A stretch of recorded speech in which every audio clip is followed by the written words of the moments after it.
my idea was to take a game that released recently to, let's call it a not great reception, and then talk about some of the reasons why that was maybe the case. And when I said talk about it, I mean, I want you guys to talk about it, and then I'll try to guide a little bit. So Battlefield 2042. So I'm a big fan of Battlefield. It's one of my all-time favorite franchises. I mentioned I love Bad Company 2. It's on my top 5 games of all time list.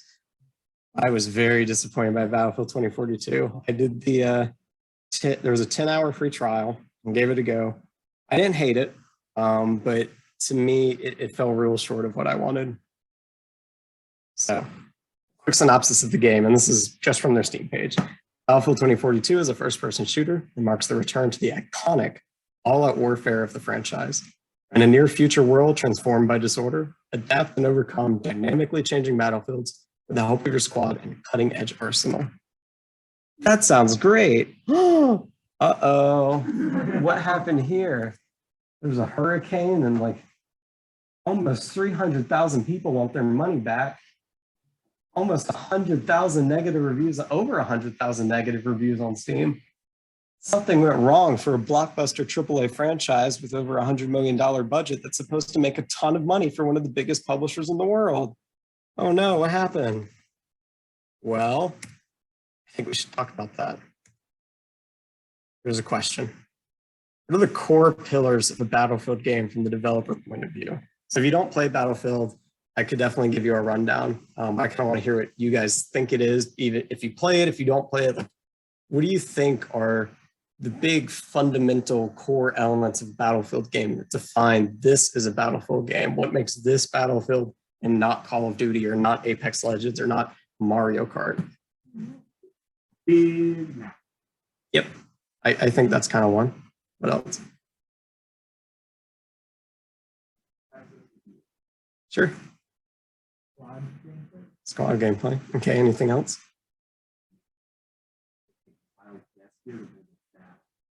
There is a battle.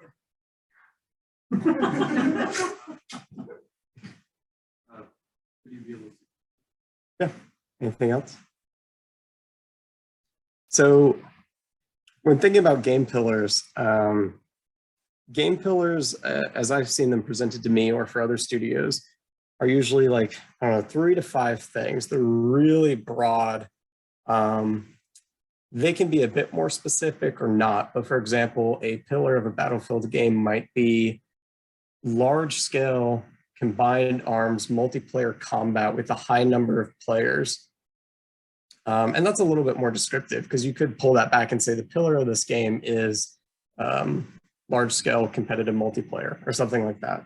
And then when you're designing a game, you're going to want to have those pillars in place as early as possible, because what you do is you can validate anything you include in the game against those pillars. So in the case of large-scale combined arms combat, if that's a pillar of Battlefield, if you make a game mode where you only play as infantry in a map the size of a Call of Duty map, and there's no vehicles, there's no helicopters,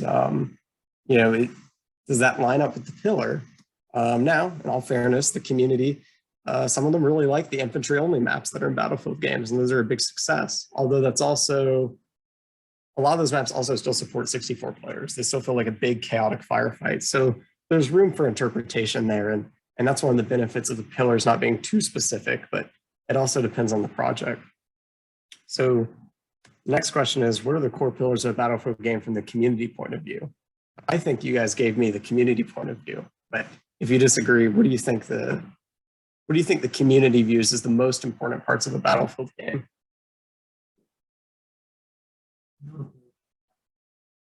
Sure, that's great.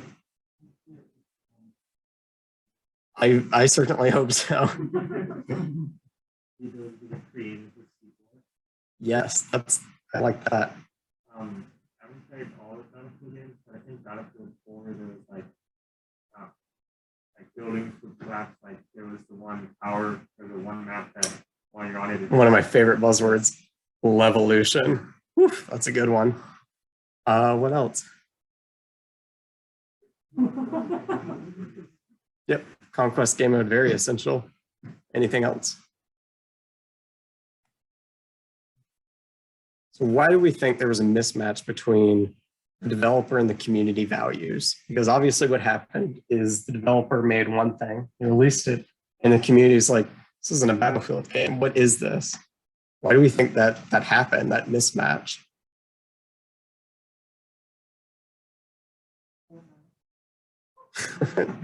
It could be.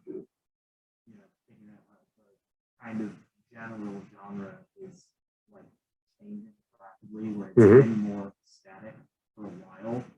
For a long time, first-person shooter genre, there's been changes in the genre. It's kind of followed a pretty similar format for a lot of the big games. So Battlefield had its own niche in there, but now the overall format is shifting. I don't think they were sure where they fit.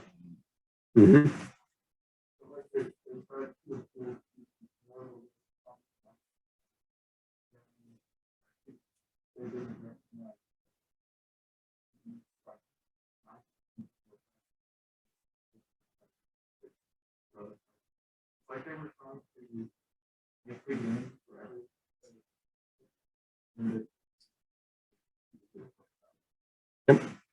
When you have a franchise, you definitely have a baked-in audience, and it's a blessing and a curse because and Halo is my favorite series. I've actually genuinely enjoyed every Halo game that's been made, whether from Bungie or 343, but for different reasons. I evaluate them on their own, not against the rest of the franchise. But a lot of people, their favorite Battlefield game might be Battlefield 2, might be Battlefield 4, it might be Battlefield 5. It doesn't matter, but when they play a new Battlefield game, they're going to compare it against the favorite in the series. And that favorite may have shaped what their expectations for all games in the series should be. And that can be a good thing. If you have a baked-in audience who really love your game, it's kind of guaranteed sales to some degree. It also helps you know what should be important in your game, but it also makes it really difficult to innovate within your own franchise. And this is painfully obvious with things like Battlefield or Halo or Call of Duty, because a lot of times those innovations take people further away from what they actually enjoyed about the game. I think a good example outside of games is the music industry, where a band who's made 5 albums, suddenly they make album 6. It's kind of a different style, and then people are like, whoa, don't want to listen to you anymore, that sucks. Which is kind of a shame, right? Because the artists, they're entitled to try something different. It's their job, it's their career, it's their creativity. But in sometimes, like I've seen many examples where an artist tries something different with a new album. If I don't like it, okay, I'll see if I like what you do next. And then they make something and they just go back to what they did before. And it kind of feels like, we already have those songs though. So it's a blessing and a curse. There's positives and negatives to franchises and baked in audiences. And it even extends beyond franchises, because if you're making a game in a certain genre, people might have expectations about what are requirements in that genre. I think the survival genre is a really good example of that. And Valheim, which released last year, I think, it blew up. A team of 5 developers generated over 6 million units in sales, I think, within like 2 months or something. And they did things that were against the paradigm of the survival genre. So for example, typically in a survival game, you're hacking away with your axe or whatever, and then it breaks and you have to go craft a new one.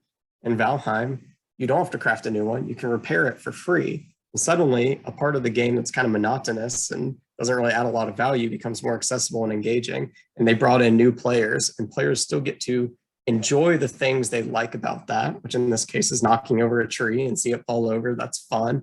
But then they don't have to deal with the consequence that's basically there just to punish you for playing the game the way it's meant to be played. In a survival game, you cut down trees, and then they punish you for cutting down trees by degrading your axe.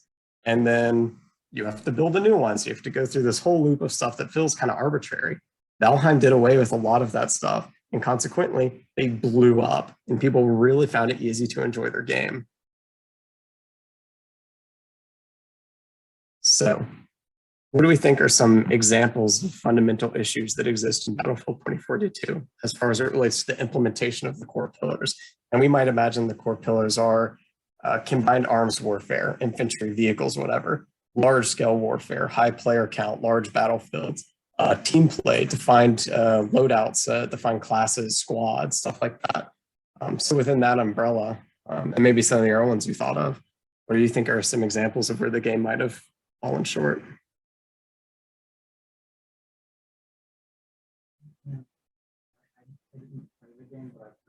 bit about it. Mhm. One of the complaints that I heard was about feeling of emptiness. So there might be some sort of mismatch between game sizes in terms of player count and the map sizes that they were shooting for. Yep. I'll talk about that in a moment, because that's of special interest to me. What else have we got?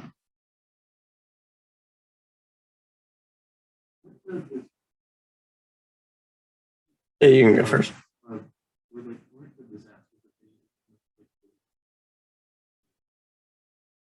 There were a lot of bugs.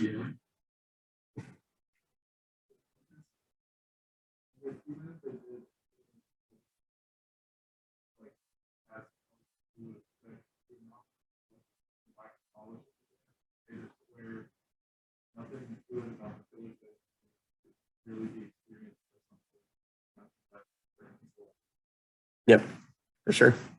Anything else?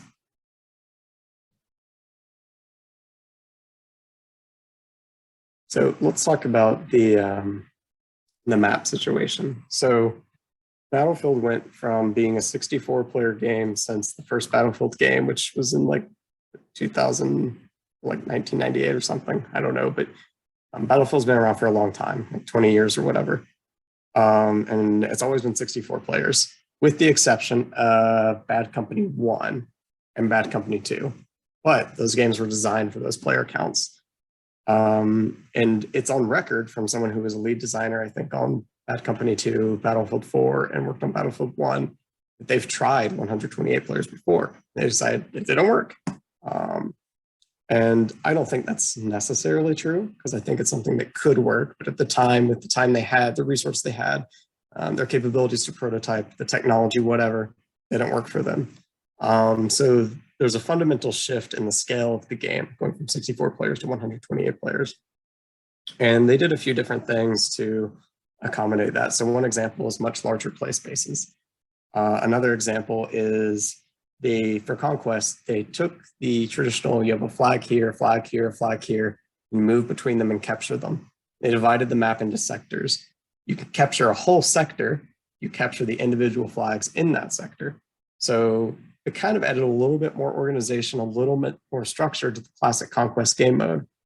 And that was an attempt to kind of, if you had a group of, I don't know, 20 players playing in one sector, you can kind of just play in that sector and go back and forth between flags there, which is when I found I had the most fun playing the games. If I just stayed in one area of this big chunk of the map, just kind of had my battle there. But I think there are several things where they kind of fell short.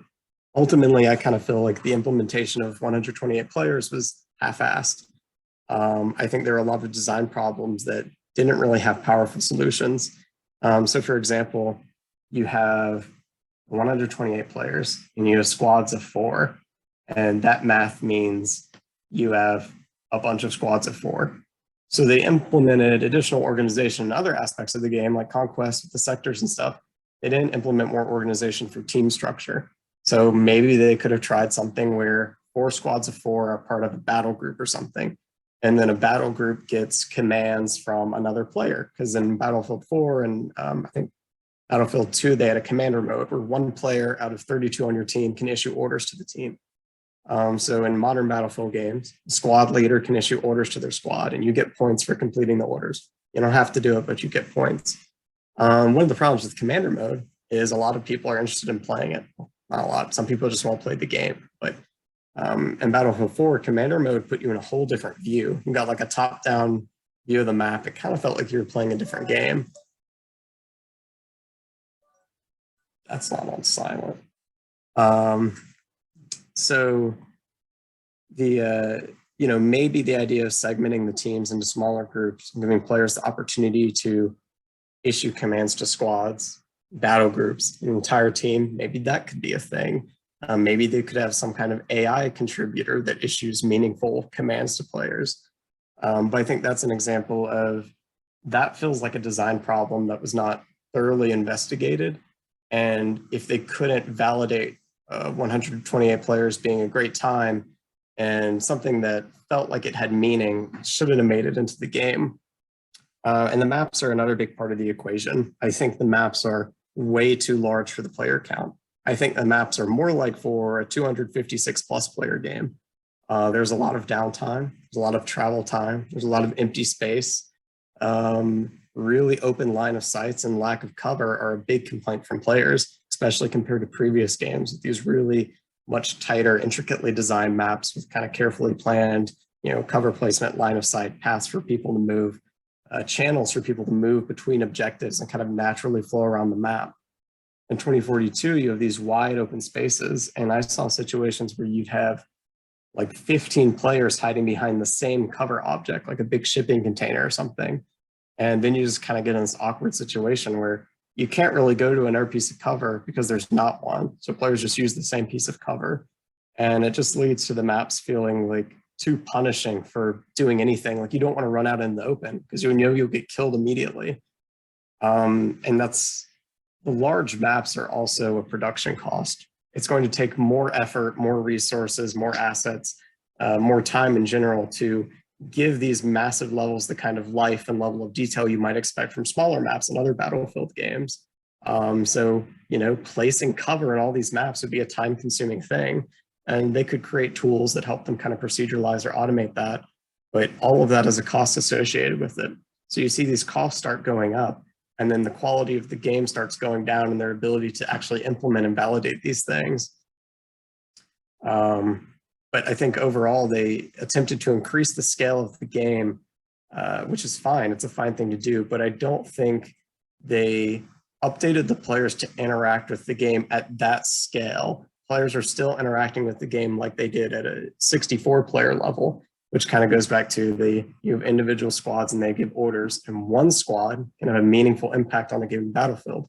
One squad of 4 players or 5 players in other games can go to a control point, cap it, and move on. And 128 players in the sector thing, one squad cannot capture a sector. It can capture a point, but you need to use a lot of teamwork to capture a whole sector. And what do players not have at launch? Voice chat. And what players wouldn't have had anyway, the ability to communicate between squads unless they use text chat. And that's usually rife with just toxic, silly, whatever. So there's no real way for a team of 128 players to coordinate at a scale that lets them engage with this bigger battlefield, this more complex orientation of objectives in a way that feels engaging and exciting and not just like players running around with their heads cut off. That's what I think. So why do we think these issues weren't evaluated and corrected during development? Any ideas? Maybe they didn't give it out enough to test it. Mm-hmm. Didn't have 120 people on hand to play that game.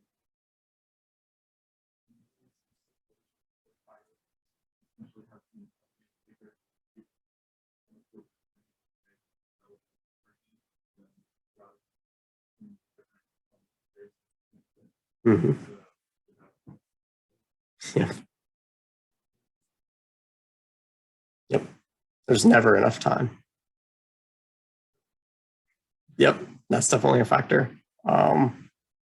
Anything else? There could have very much been an issue of time not spent in the right areas.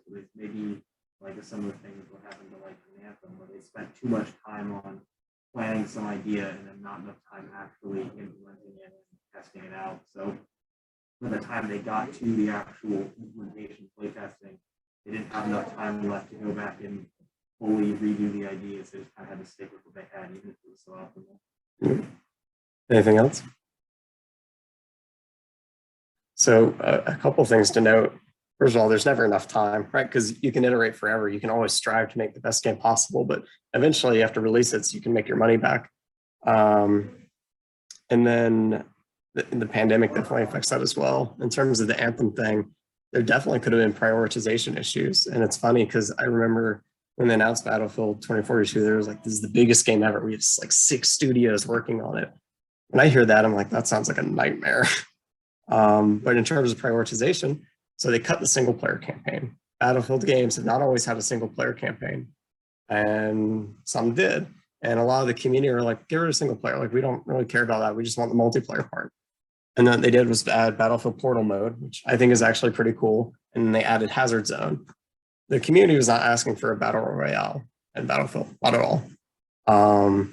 And I think the community kind of appreciates Portal, but that feels to me like the kind of thing that should just be its own game that they update continuously as a live service. Like I could easily see Portal being a game by itself that lasts for 10 years.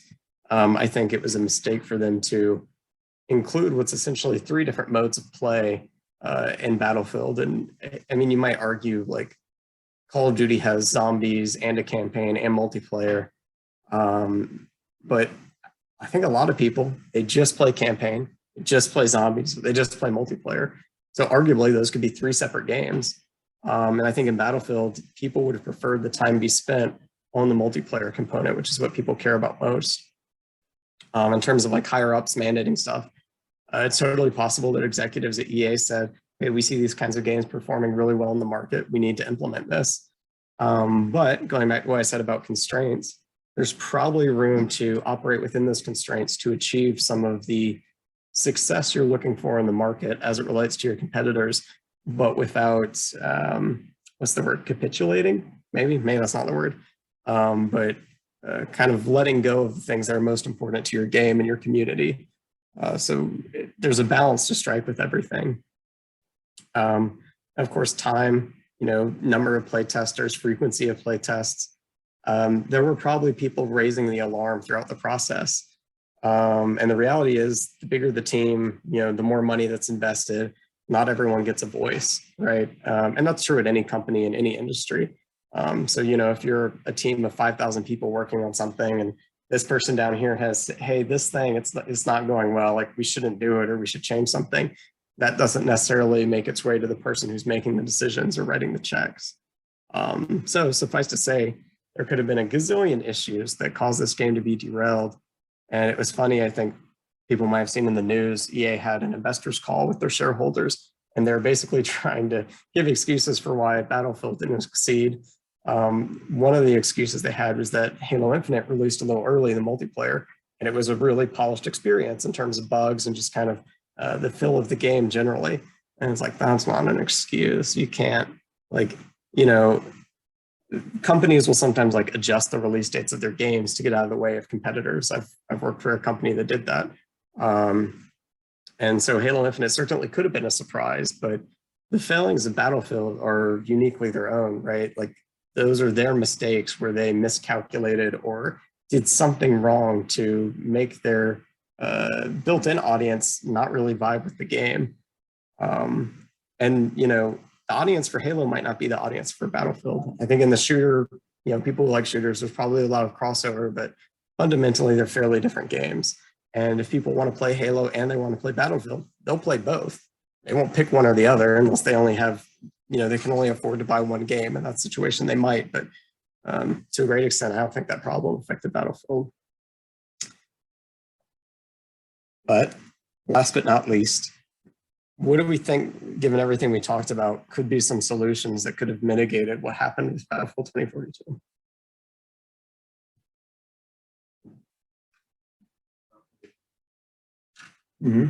I think they had one of those. They had a few technical alpha preview things with like streamers and select community members.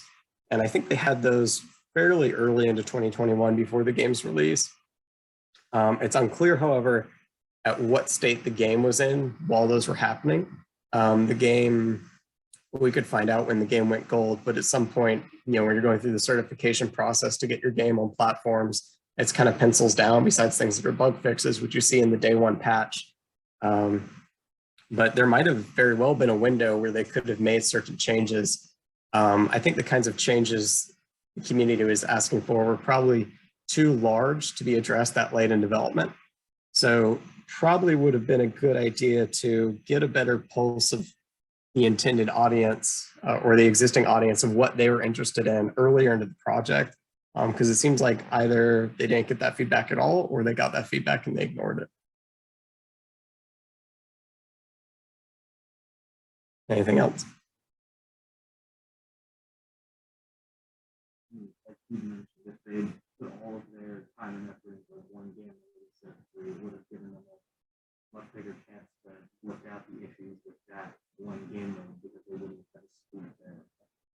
Mm-hmm. I think there's a lot of games that try to be a lot of different things. And when they do that, there's a definite risk of losing kind of a clear identity and then making sure your resources are invested in the things that will give you the most value. So maybe an example is you're making an open world game and you want some side activities and you decide one of your side activities is fishing and you make a little fishing mini game. And then 5 people play that fishing mini game out of 5 million people that played the game. So making that fishing mini game really a good use of time. For those 5 people, yeah. And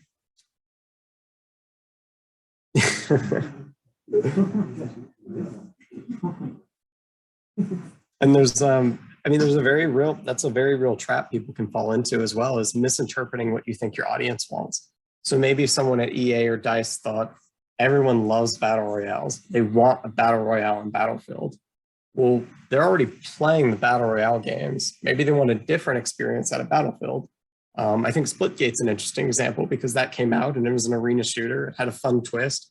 It stayed an arena shooter. It doesn't have a battle royale mode. It doesn't have a this or a that.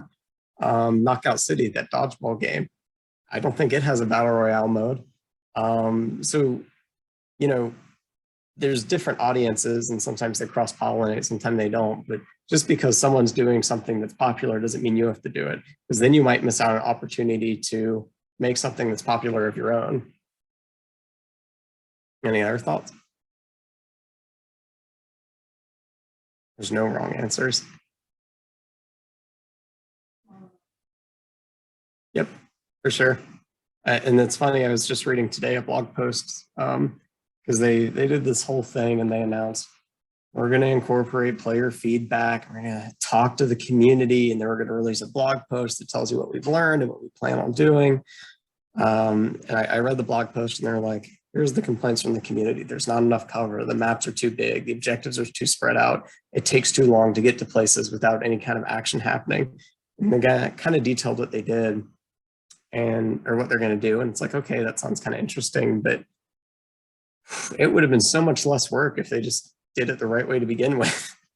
Because now they have to spend time and resources updating existing content because they've said they're going to update the existing maps in the game. And there's a very real possibility that means the new maps are going to be pushed further out. And then the community is going to complain, where's the new content? Like, you know, you said it was going to be this time and now it's like 5 years later. Again, would have been better if they figured it out beforehand. But yeah, maybe they will. And in all fairness, that's, you know, we live in a day and age where you can iterate on your game after it releases and you can change things up. You can react to feedback.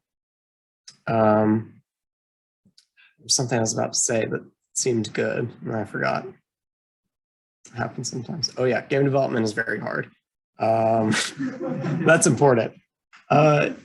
Inevitably, when you release a game, there's going to be parts of it that succeed and parts of it that fail. I think there are things Battlefield 2042 succeeded in.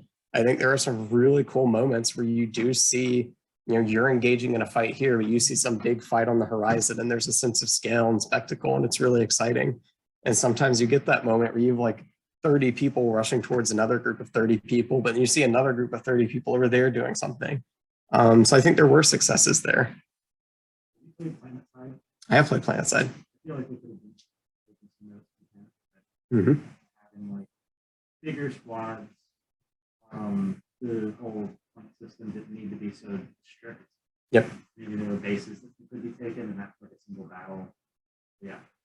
Yeah, I think there's been a few attempts at big shooter competitive multiplayer games. I think there was a game called Mag that released for the PlayStation 3 that was like 256 players. And then of course there's PlanetSide, which is 1,000, 2,000. Yeah. And they probably could have looked at those games and seen Mag was a game that failed pretty much as far as I understand. PlanetSide is generally successful. It has a lasting community. So they probably could have looked at games like, oh, also Frontlines Fields of War. Never mind, that was 64 players, I think. Unless on PC, it might have been 128. I can't remember, but they could have looked at games that have tried similar things and failed and been like, okay, well, they did the thing, people played it, they got feedback. What can we learn from that? And look at games like PlanetSide and say, they're doing pretty well with a number of players that far exceeds what we're hoping to accomplish. What can we learn from that? How can we take their ability to accommodate that scale and kind of reinterpret that for our scale of 128?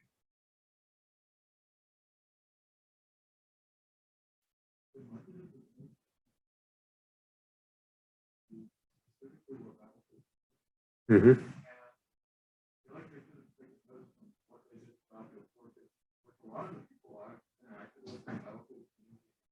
They want an experience like sport. And the reason they don't play sport is because sport is so poorly supported. Yep. Like, we try to play that game, like me and my friends. I didn't get into Battlefield for like 2 years ago, and I bought 1 and 4. Mm-hmm. And playing 4 was what we all wanted to do, but it's so difficult to find a game that supports everyone you want to play because there's no official group. Yep. It would have released Battlefield 4 with better support and content. It would have been very well received. Yeah. So just taking notes from previous success, that would.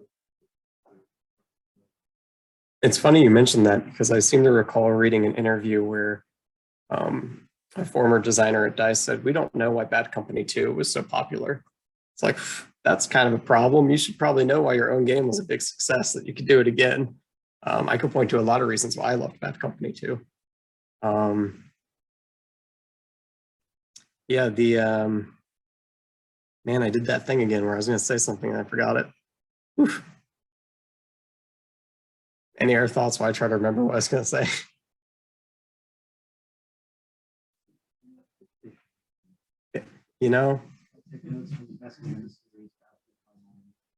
Hardline was kind of cool. You could like lean out of the cop car and shoot.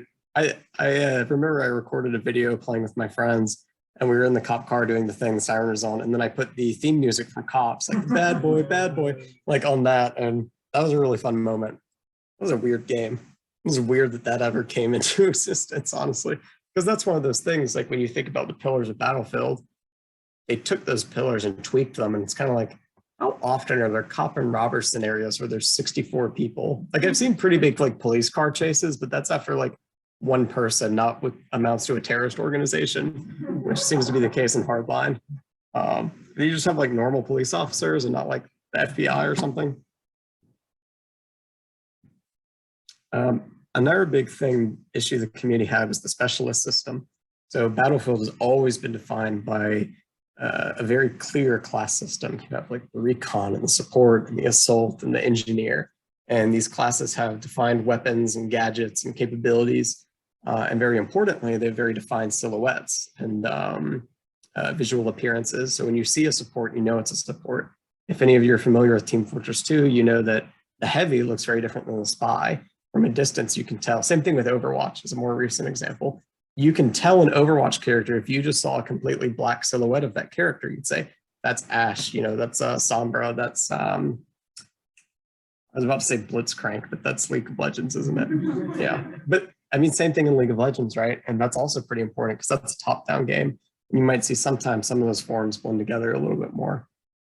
But the specialist system, they kind of said, we're not really going to have classes. We're going to have characters and they have abilities. And now you can kind of do whatever you want with your loadout. I thought it was kind of fun being able to take my weapon, and they had the plus system where you can customize your weapon attachments on the fly. I was like, that's kind of cool. And so the things I did like, but I do think the removal of the defined classes was a negative for the game. At the least, I think they could have still done the specialist thing if they really wanted to. And I think everyone probably believes that was a means with which to monetize the game and sell cosmetics. I don't know if they needed that because they sold cosmetics in Battlefield 5 and Battlefield 1, and people kept playing those games. Maybe it didn't make enough money for them. But I mean, if you wanted to have a specialist, you just put them in categories like Overwatch does or Rainbow Six Siege does. Like you have people with defined kinds of roles. So maybe you still have your 4 classes, and then under those classes, maybe you have 3 medic specialists. But another thing was that the specialists look the same whether you're on the Russian team or the US team or the Chinese team or whatever. So you have Boris on this team and Boris on the other team. And you see Boris, you're like, are you on my team? Are you not? And that's just more heavy lifting the user interface has to do. Because in previous games, you knew when someone was on the air team because they look different. They have different camo, they have different gear.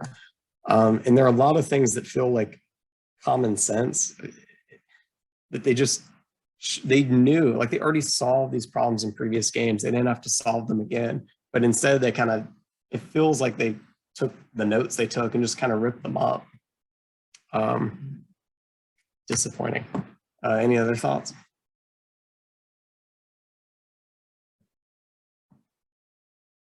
All right. Well, that's a thing. A little game controller. That's what we're doing. I think that's pretty much it.